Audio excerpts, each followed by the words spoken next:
What up, y'all?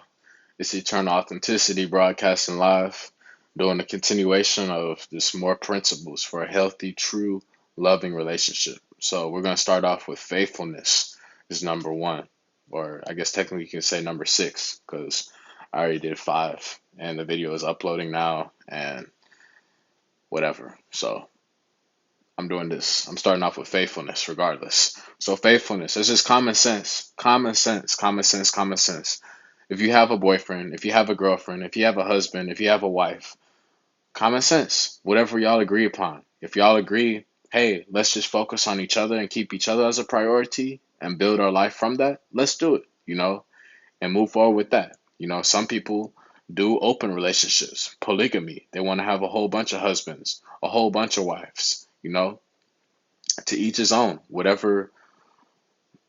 Is whatever is best for you, whatever you all agree upon, But let's take it to the most simplest form where it's just literally one and one, a man and a woman, monogamy. So faithfulness is common sense. Okay, so let's say the man may go out with his friends just to go, I don't know, go bowling or just go a guy's night out or something, a, a get together, a meetup or whatever. What does that mean? The man stays faithful. He always remembers his woman, his wife, his partner, his girlfriend, whatever, wherever he goes. No matter if he goes 3,000 miles away onto another continent, another country, or no matter if he just goes out late with his friends somewhere. He remembers. He's not like, oh, got a little drunk. I forgot I have a wife. I forgot I have a husband. I forgot I had a girlfriend. I forgot I had a boyfriend. Or, oh, it's late. I'm tired. Oops, let me go hook up. I forgot I had a girlfriend. I forgot I had a boyfriend. No, that's called cheating. That's fake. So, real faithfulness is like where no matter where you go, y'all both are thinking about each other. Y'all both have each other's key to each other's heart, And like, it's just common sense. Y'all stay faithful, no matter what. Even if y'all do have a small, tiny argument or small, tiny disagreement, or even if y'all, it's not even a disagreement between y'all. Maybe y'all just had a rough day from the world, outside world. And bottom line is y'all still stay faithful no matter what, and y'all have enough respect, if y'all want to have true space from each other, or if it's a hard time or whatever, if you just want to focus on yourself, like just be real, you know, and just faithful throughout that whole time at least, and have that respect enough to be faithful throughout that whole time, especially when the other person is doing it as well. So next one we have is honesty. Number two is honesty, or you could say number seven is honesty. That's just simple, like yeah, it's just common sense. Like if the carpet is red, the carpet is red. If the sky is blue, the sky is blue. You know what I'm saying? You're not changing it up. And, you know, a lot of times, a lot of us are really getting down to the truth of who we are, but it's just important at least to be honest in those type intimate relationships, all relationships to be honest, but just especially the intimate relationships, your intimate relationship, just keeping things real and honest. Nobody's, you know, got to be a robot or a perfectionist, but I'm saying like just being real, being honest, you know what I'm saying? Like with stuff. I don't have a clean slate about stuff. Sometimes you can get angry and that is, you can say some things that may be a lie, you know what I'm saying?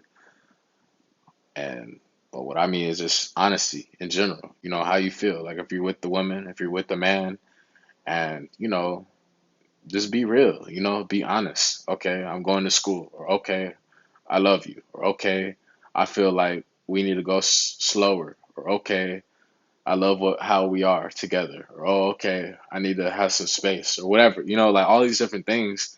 At least keep it honest, you know what I'm saying? Because that builds a healthy foundation for you outside of your, excuse me, romance life. Like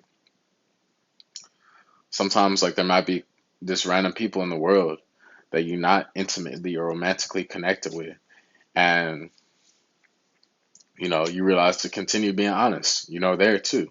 Like for me, there might be so many people living a lie while I'm the truth, and like you mirror who they are, You know what I'm saying? So that you learn that you're not living a lie at all. Some people literally are living a lie, and you embrace the truth. You reflect their lying image to themselves. You know what I'm saying? Like, I'm not going to get into some other stuff, but it's just honesty. It's simple. The next one is food. So that's eight. Number three, food is simple. I talked about it earlier. I'm a vegan, so therefore I don't consume any animal products. It's fruits, vegetables, nuts, grains, herbs, spices, juices, waters, smoothies, stuff like that. So natural stuff, no animals. And I realized that, food is where it all starts, to be honest. Food is where it all starts. So like I've had several relationships where I've been embracing a plant-based lifestyle choice, both being heavy vegan and, you know, just like on the mindset of meditation in that natural world, of loving the herbs and stuff like that. And just being able to see the contrast and possible conflicts. I've had long late nights, wild nights, crazy nights, whatever you want to call it, because especially when you're going vegan, you become a lot more sensitive, and you just have been eliminating all this waste from your system that's been accumulating for so long. So if you get in an intimate relationship, it's feelings, it's emotions, it's love, it's sexuality, sensuality, whatever you want to call it. So if the other person is like eating a bunch of meat and dairy and they're very barbaric, they're very aggressive, they're very almost intimidating, they're very heavy and like toxic, of course some things are going to go down, you're not just going to suffer in silence, you know what I mean? So you also learn not to judge people's food and not to, try to change people, but at least to express yourself out, and the right one will flow. You know what I mean? Because you realize, hey, a lot of people eat different stuff. Sooner or later, you'll find the one for you. If you're a vegan, it helps being with another vegan, but I'm aware there's plenty of different scenarios going on. So do what works best for you, truly. It's just at least have an understanding about stuff, helps. So that even if they do eat meat or whatever, like you can still, I guess, accept them, not judge them. And maybe they'll change from being inspired by you. You never know. So bottom line is you learn a lot of stuff about that, just being mindful about the food, and you learn a lot of lessons about the food. That peace begins on our plate, and it's just so much connected with that whole thing. But anyways, food is important. Next one, number four or number nine, is family. Family, family, family. So like, I don't know everybody's scenario and whatnot, but for me, I've always valued love, like family. You know what I'm saying? I have my parents. I'm an only child, so I have parents, and we have family that are spread out throughout the country, throughout the world, to be honest. But like, your main ones, your aunts, your grandma, your uncles, your cousins, your parents, like staying connected with them, and also being able to meet your significant others, family. You know what I'm saying? Their parents, their brothers, their sisters, their cousins, whatever. And also even being able to discuss about a future by having a family, children, stuff like that. Just simple things, but just being in into that new level. Family is very important. That's where it all starts at. So being on the same page about family, about being in harmony with your own family, with their family, with having openness, with having a family, with having children, with your partner, etc. So I touched up on family. And last one, number 10, number 5, number 10, whatever you want to call it, is long term. I call it long term. So like long term is just like embracing the marathon. So like love and lust. Lust is very quick, fast, you know, it's not much going on there. That's of substance, of depth. It's very quick and easy. You hear it, it's very fast, it's very, you know, popular on a mass scale, but down the road, even months, even days, even weeks, even months, and not even a year, not even truly years, to be honest. That lust stuff is already gone. Seconds, hours is gone. You know what I'm saying?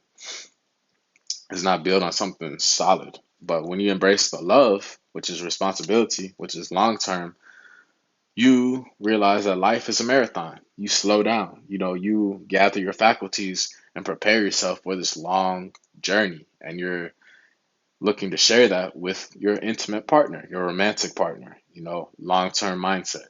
Hey, we want to grow old together. We want to be in our 90s, hundreds together, in love with children and grandchildren and maybe even great grandchildren, embracing the ideas of traveling together, of having a family together, of having businesses together, of all types of stuff. Just looking at the long run, not just,